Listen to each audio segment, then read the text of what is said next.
Gentlemen, you can't fight in here. This is the war room.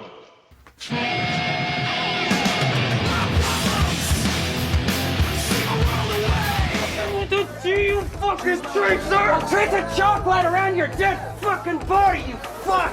I'm Jay, and this is my hero life mate, Iron Bob!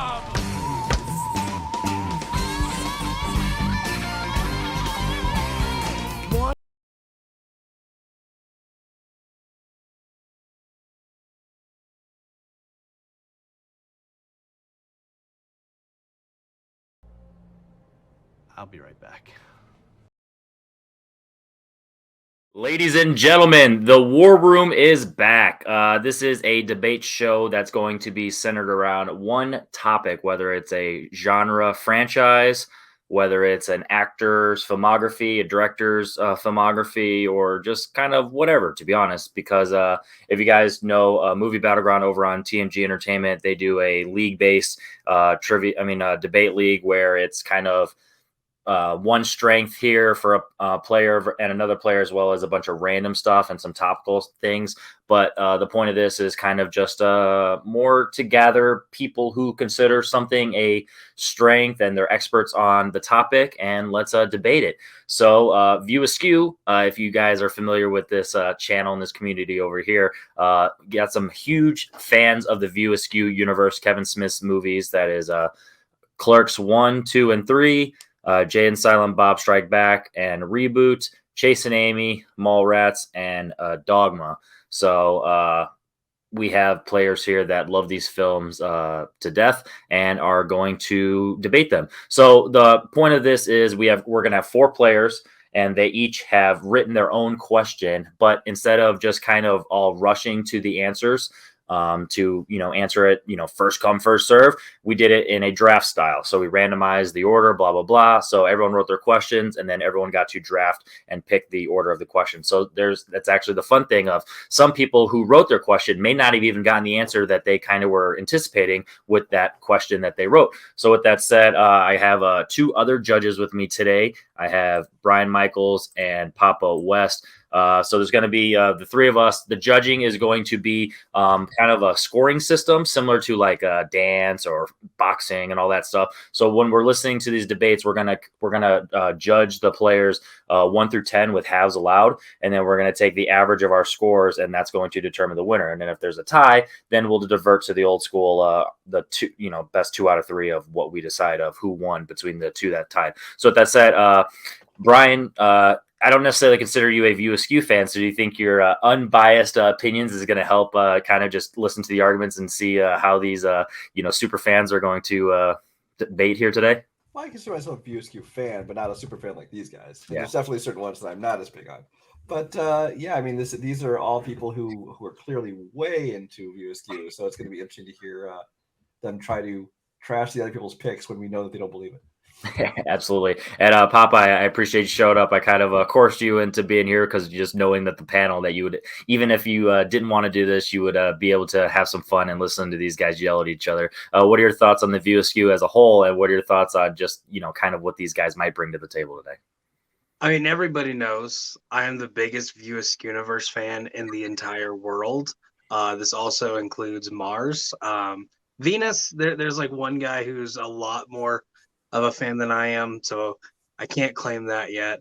But no, yeah, you bullied me to be here, and you're actually making. I can't just pick a winner. I have to rank people. I don't like this. kind of just doing a little different there to stand out. So kind of we have 2 players for sure that I base this on, and the first one is the guy that if he has a choice, he's always going to pick it for his strength in trivia, Jake Tato. Tato, this is something that 10 times out of 10 you would consider yourself a super fan. So you are in your element here. What are your thoughts on the concept of writing your own question, as well as the other 3 writing their own question, and also just generally speaking with the questions that we have today? I like the questions. I do like the concept of writing one question. I wasn't quite sure what to expect here, so I didn't necessarily prepare for this in the same way that I would a Battleground per se. I was just but I'm gonna have fun talking about View Askew because I'm always here to have fun. Yeah, that's the point. When you consider a bunch of quote unquote pros of a certain topic, you don't need. It's not necessarily prep based. It's more of a what comes from the soul. Speaking of the soul, someone who is soulless, Jay Burns. Jay, what are your thoughts on the concept of tonight and View Askew as a whole, and talking trash with these other three players? Oh man, my cousin just died. You're talking about being soulless. That's fucked up, bro. You look, honestly, he would have loved the dark humor. Ripped my cousin Cody. He really did unfortunately pass away. But no, I'm here to have a little bit of fun, and I know that like we're starting about a half hour later than we actually wanted to start. Thanks for actually popping back in, buddy. We love you. You know, that's what we do. We flip each other a whole bunch of shit. But no, like it's really kind of hard to sit here and like it's not necessarily hard to come up with shit that you don't like about certain movies, but there's so much to like about every single one of the movies that it's hard to formulate an argument. So I am coming in a little bit more off the cuff than I think most people are. But you know, us, Team 21%, this is a strength of ours as well. So yeah. There you go. And then another person who was like, I definitely need to be in this, Jordan Pierce Owens. Hi. JP, another fan of the View Askew. Obviously, it's why you're here. What are your thoughts on just what you expect today? No, I expect a bunch of relatively passionate fans having some fun, slightly trashing other picks, but not to the degree of like, because I don't think we hate anything that we're going to talk about here. So it's going to be an interesting balance. Absolutely. And then last but not least, Will Cohen. It's one of those random things that when we all came together in the community, when you showed up, you were just like, I like View Askew, and they were like, we do too. And it's like, let's just all talk about View Askew. So I didn't hesitate putting you in this match. We just become best friends. Yep. Hey, same size. Will, except you're not circumcised. What are your thoughts on just how you think tonight's gonna go? And did you have to bribe your kid to go to sleep on time so you could show up? No, it was called emotional blackmail. Look it up. It's really fun. Right now I'm just really trying. People are good at that. That's true. It's just really hard not making the obvious joke, asking Jay if his cousin died, with a broken neck. He definitely tried to suck his own dick. Was his chin like resting like on the balls? Not even close. Not even close. Was the gerbil still up there too? Anyway, with that said, all the inside jokes of the View Askew, we're gonna get the darkness out of it. No more dark. It's March. Anyway, so we're going to move on. Well, we've all heard one of Tato's answers. The darkness isn't gone yet. You think darkness is your alley? Trust me. No, it's not. All right. With that said, I will reveal the first question of tonight's match. It is going to be from Will. Will is his first question, which he wrote, which is going to be, what would be the best choice for a co-director in any future View Askew movie? 60 seconds for your opening when you begin.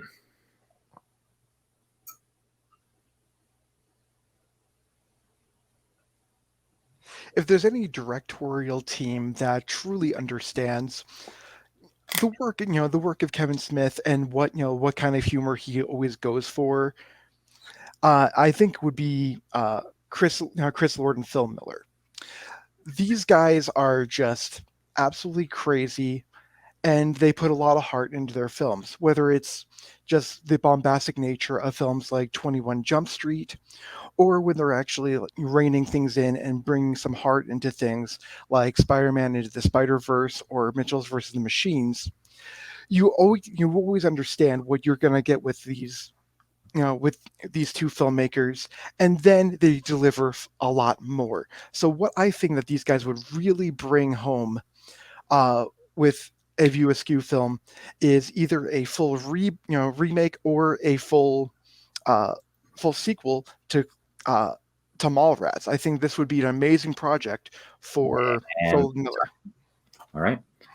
That was Will's opening. We're going to go over to Tato next. Tato, 60 seconds when you begin speaking.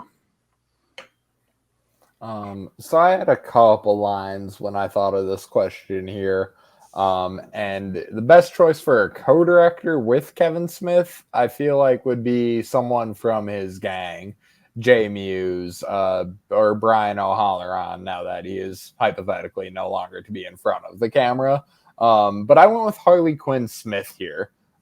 She is roughly the same age Kev was when he was making his early films, and I really think that it could be a great time for him to share that family spotlight. She's writing stuff with him. She is in that oeuvre. She is acting and stuff like that. So I think she could step up, and I'd be curious to see what kind of perspective she would bring to these films. And that's all I'll say for now. All right. He's going to use his time there. We're going to go over to Jay. 60 seconds whenever you begin speaking.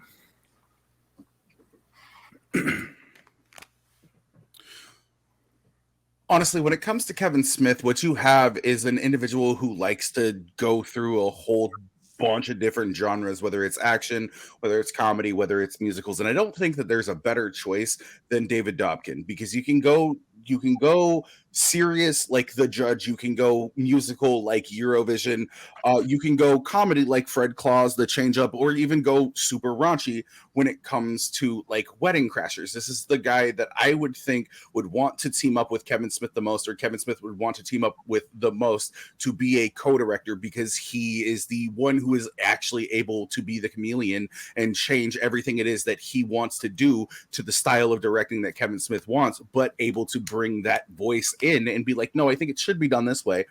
And Kev would be accepting of that change, because that's how he is. They both work well together with other people when it comes to certain things. But I think Dobkin is the best choice for a co-director for a Kevin Smith film. And time. All right. And then last but not least, for the openings, we're going to go to JPO. 60 seconds whenever you begin. So we all love one man here, Kevin Smith. He's a beautiful man. So when you choose a co-director, you should choose someone that can not only act, but he can also produce, and he can definitely direct. That is Ben Affleck, man. To borrow from some of my friends that came before me here, he's part of the camp. He knows Kevin Smith. Kevin Smith has written for him. You can help Kevin Smith write specifically for him, or specifically for the next chapter here, to elevate it, to do something that's maybe outside the box, or just maybe a little bit better than what we've seen recently from Kevin Smith. Ben Affleck has chosen that he can also be funny. You've seen some funny stuff in Argo. There's even some really bitter, funny things in Gone, Baby Gone. He shows that he is also kind of a little bit of a superior director when it comes to ideas and imagery than a Kevin Smith. And I think they could both really have a lot of fun coming up with an idea both visually and on this page in the script.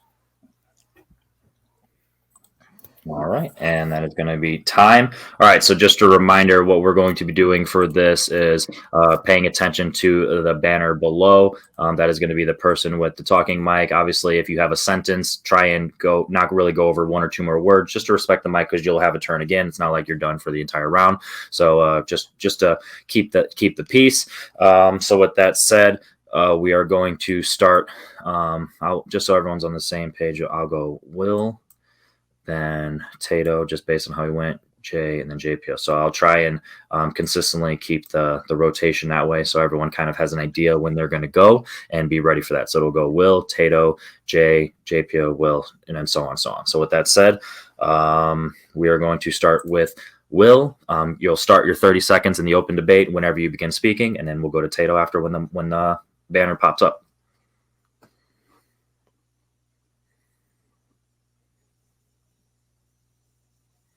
I think Lord and Miller actually exemplify everything that everyone else wanted their people to bring to the table. They can be raunchy, they can give beautiful imagery, they can be just absolutely hilarious and bring a lot of heart as well. And that's why I think Lord and Miller really would be the best choice. Harley Quinn Smith hasn't really directed anything, so I think she really needs that experience, so she really wouldn't be the best one to do it, whereas Phil Miller and Chris Lord have actually. Tato. Oh, hey, how we doing? So yeah, you said that Lord and Miller bring everything to the table that everyone else brings, but I disagree there. I don't see how Lord and Miller would bring a level of family connection with Kevin Smith to this film. When I'm watching a Kevin Smith movie, I want to be watching a Kevin Smith movie. I don't want to be watching an elevated Ben Affleck movie. I think any of these other people would step in Kevin's way in this situation. Okay.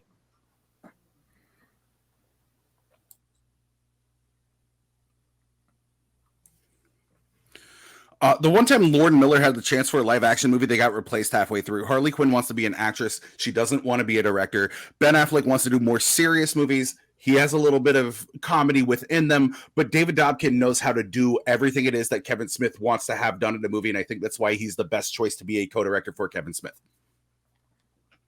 JPO. He absolutely need someone to be in Kevin's way here, because I think unfortunately Harley Quinn not only is a novice who doesn't know what to do, she's just gonna gland hand him and say, yeah, sure, Dad.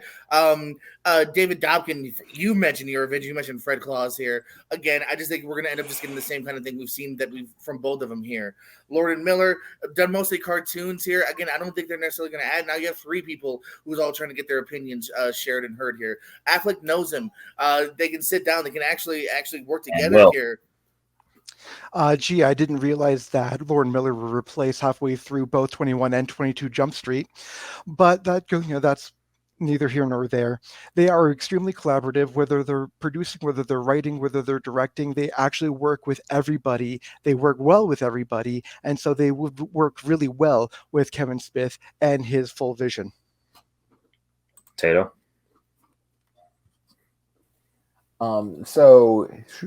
Yes, Harley Quinn is acting a lot right now, but that doesn't mean at all that she doesn't want to direct. She's never, to my knowledge, expressed that she doesn't want to direct.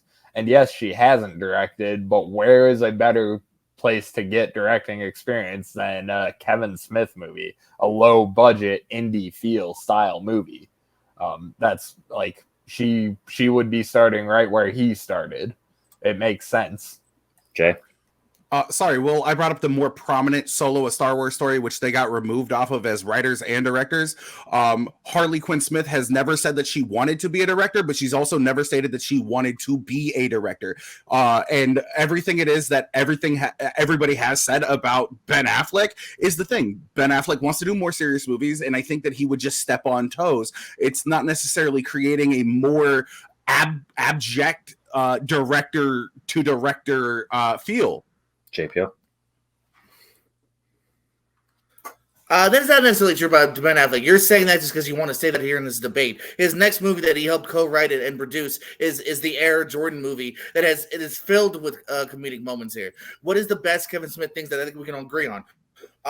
Chasing Amy, Dogma, Mallrats, which all Ben Affleck was heavily involved with here. Lord and Miller, cool. Name a movie they've done live action in the last 9 years. There's a reason they haven't done a live action movie in 9 years. We don't need another Yoga Hosers where it's just Kevin Smith and Harley Quinn bouncing around. We need something a little bit better than that. And again, Dobkin here, I just don't think he's not going to add anything new either. It's just going to be a B movie that we've seen. And Will, everyone's last 30 seconds in the open round, starting with Will. So we actually have Strays coming out in a couple of months. So you want to know someone who actually has done something in the last 9 years? There you go. It's live action. So therefore, if you want someone who can do comedy, who can do action, who can do all, who can do, do musical, suspense, everything, that's Lord and Miller.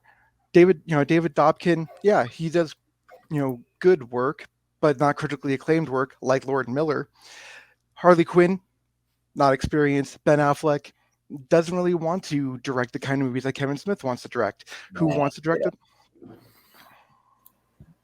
Yeah, like I said, who knows about Harley Quinn as a director? This would be a perfect place for her to start. Affleck, we can't say that the Nike movie has a bunch of jokes in it. We haven't seen the movie. We don't know that. We've seen we've seen a trailer. And that trailer I can't recall any jokes from that trailer, to be honest. Like I said, Lord and Miller, they've been disproven on this whole live action thing, hypothetically. We'll see what they're up to now, how that turns out, but I agree until they're proven. like I said, when I want a Kevin Smith flick, I want a Kevin Smith flick. I think him teaming up with Harley would be the best way to do it. Anyone else kind of wouldn't mesh as well. And Jay?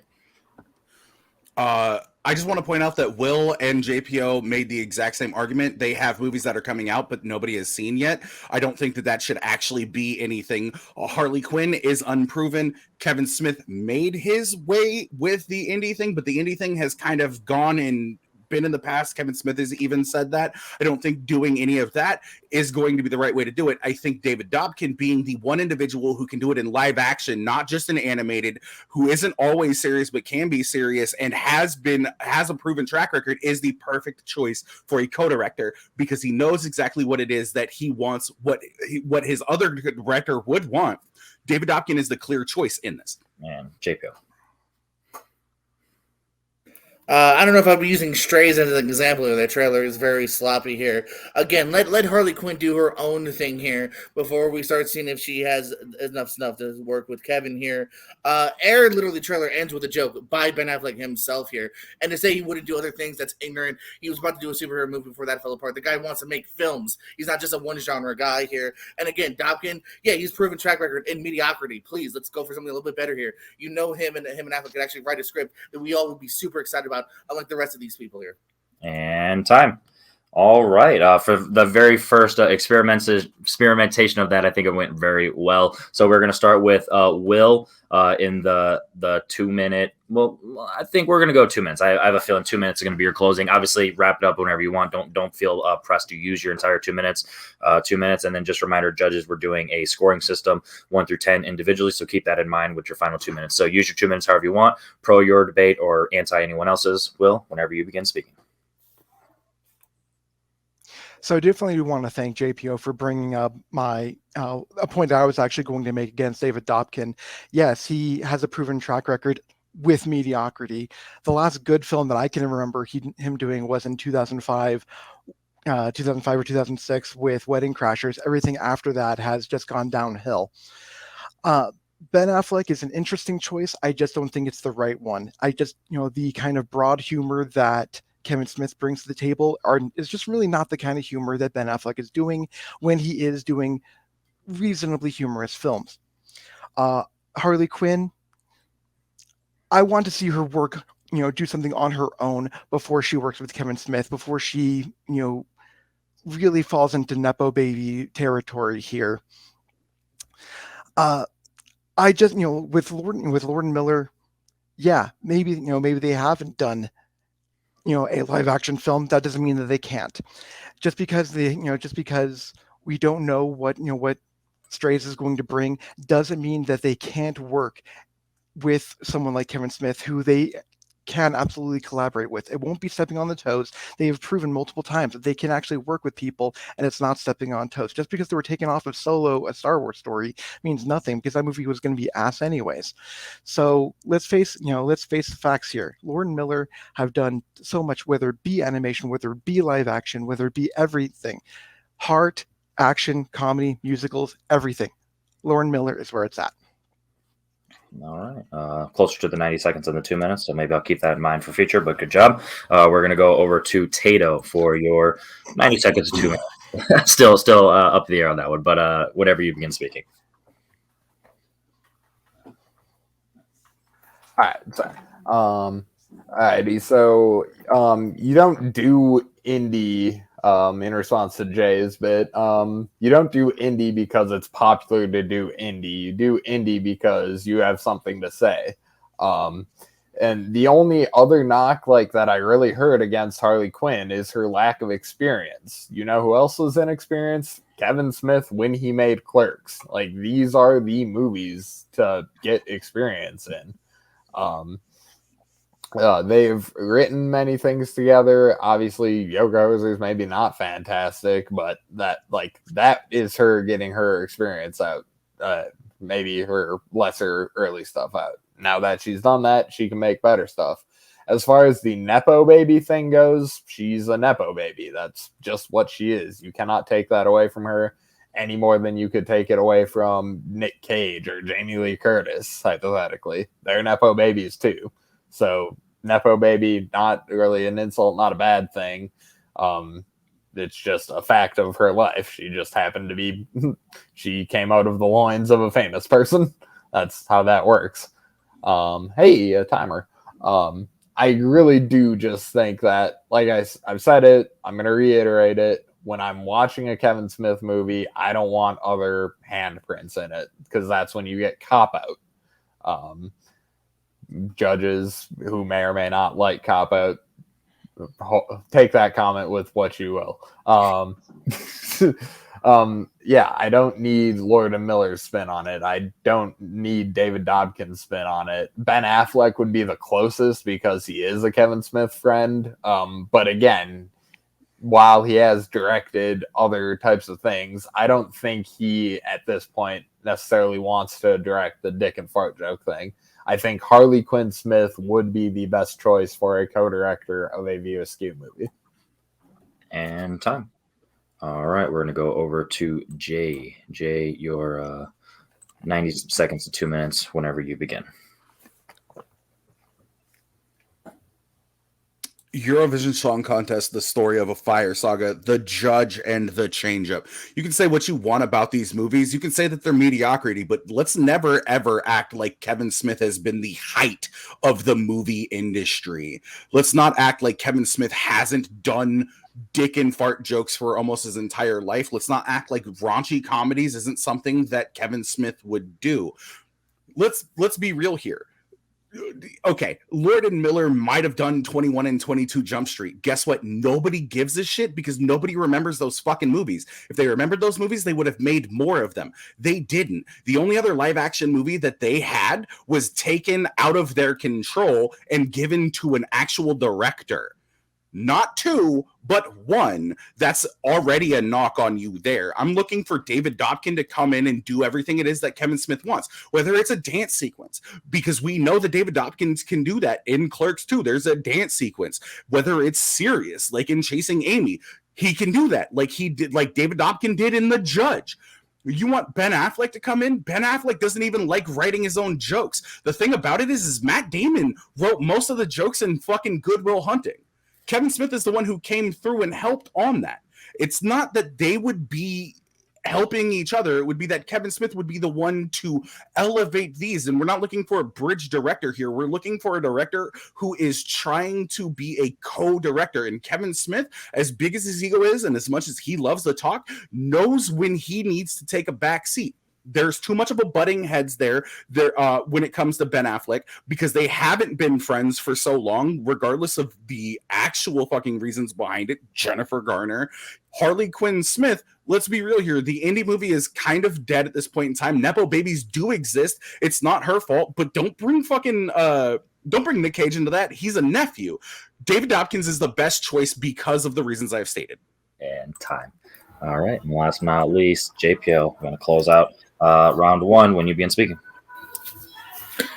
Lord and Miller was an interesting choice 10 years ago. Unfortunately, I think there's a reason why we haven't seen them do much more live action here. The last live action was the Apple Plus's The After Party, which was just fine.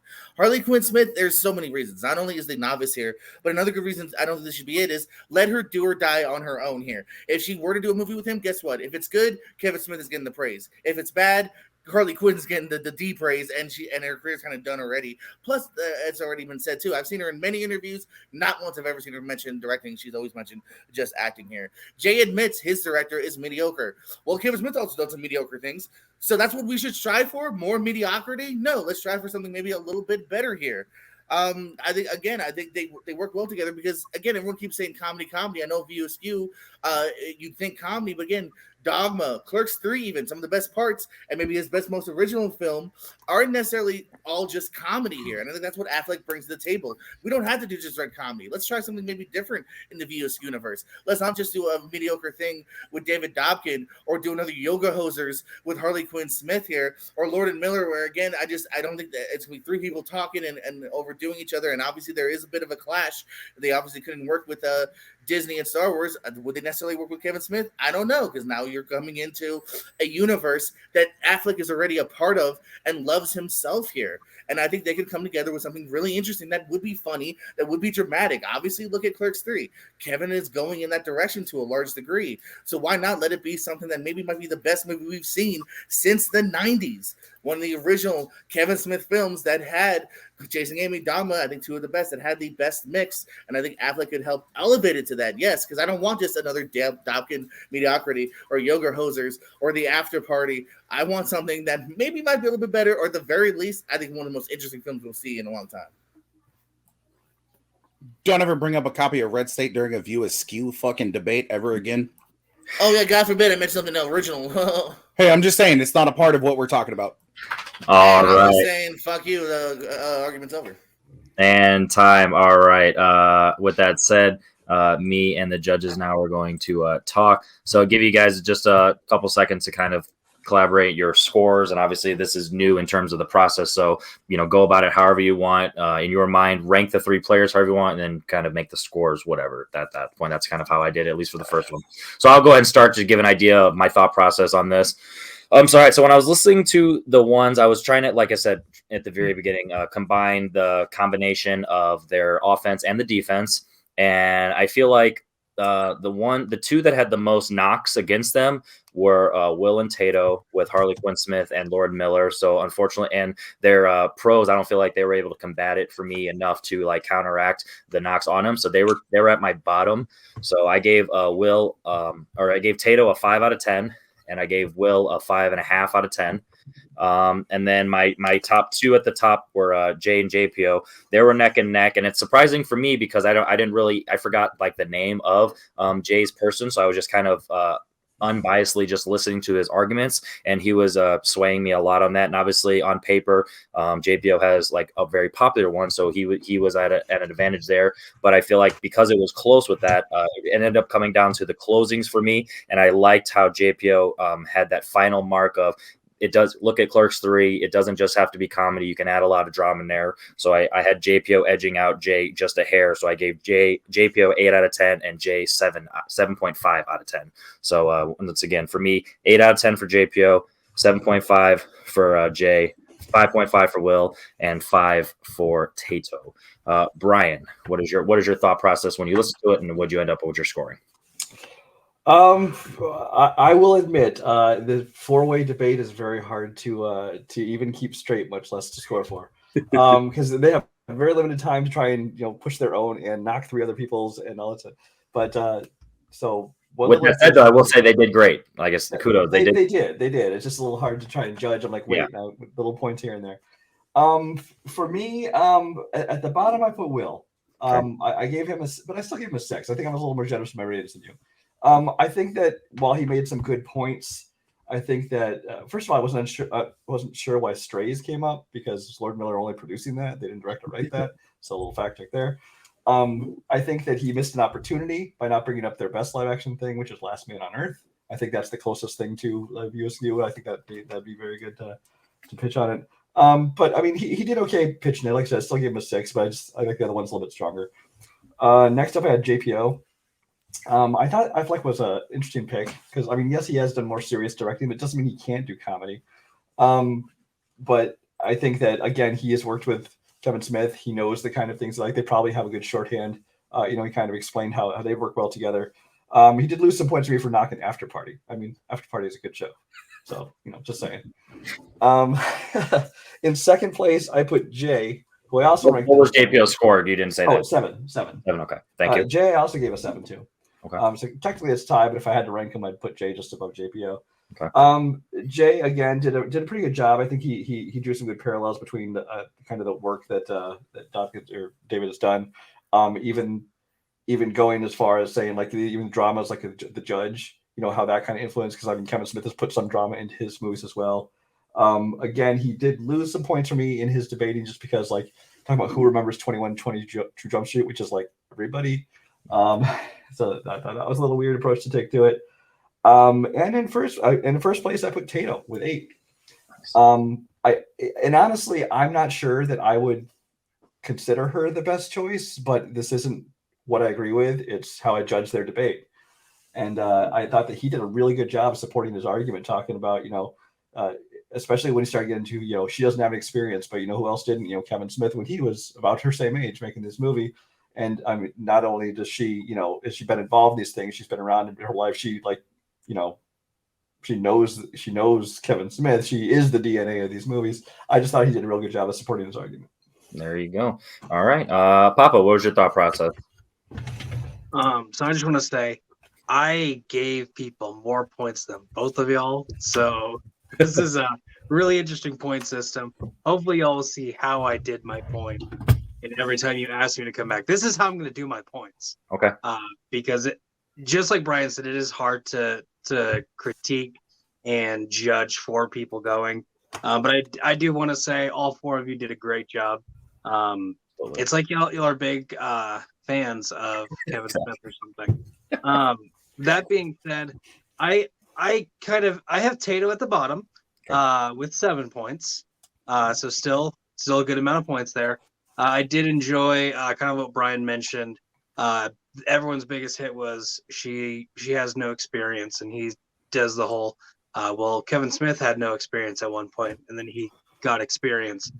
I did kind of wish that Tato would attack his competitors a little bit more. I felt most of his time was just talking about, she has no experience, but she knows him more than everybody else on this list, and she has the most chemistry as opposed to anyone else on this list. I didn't hear a lot of attacking until the end.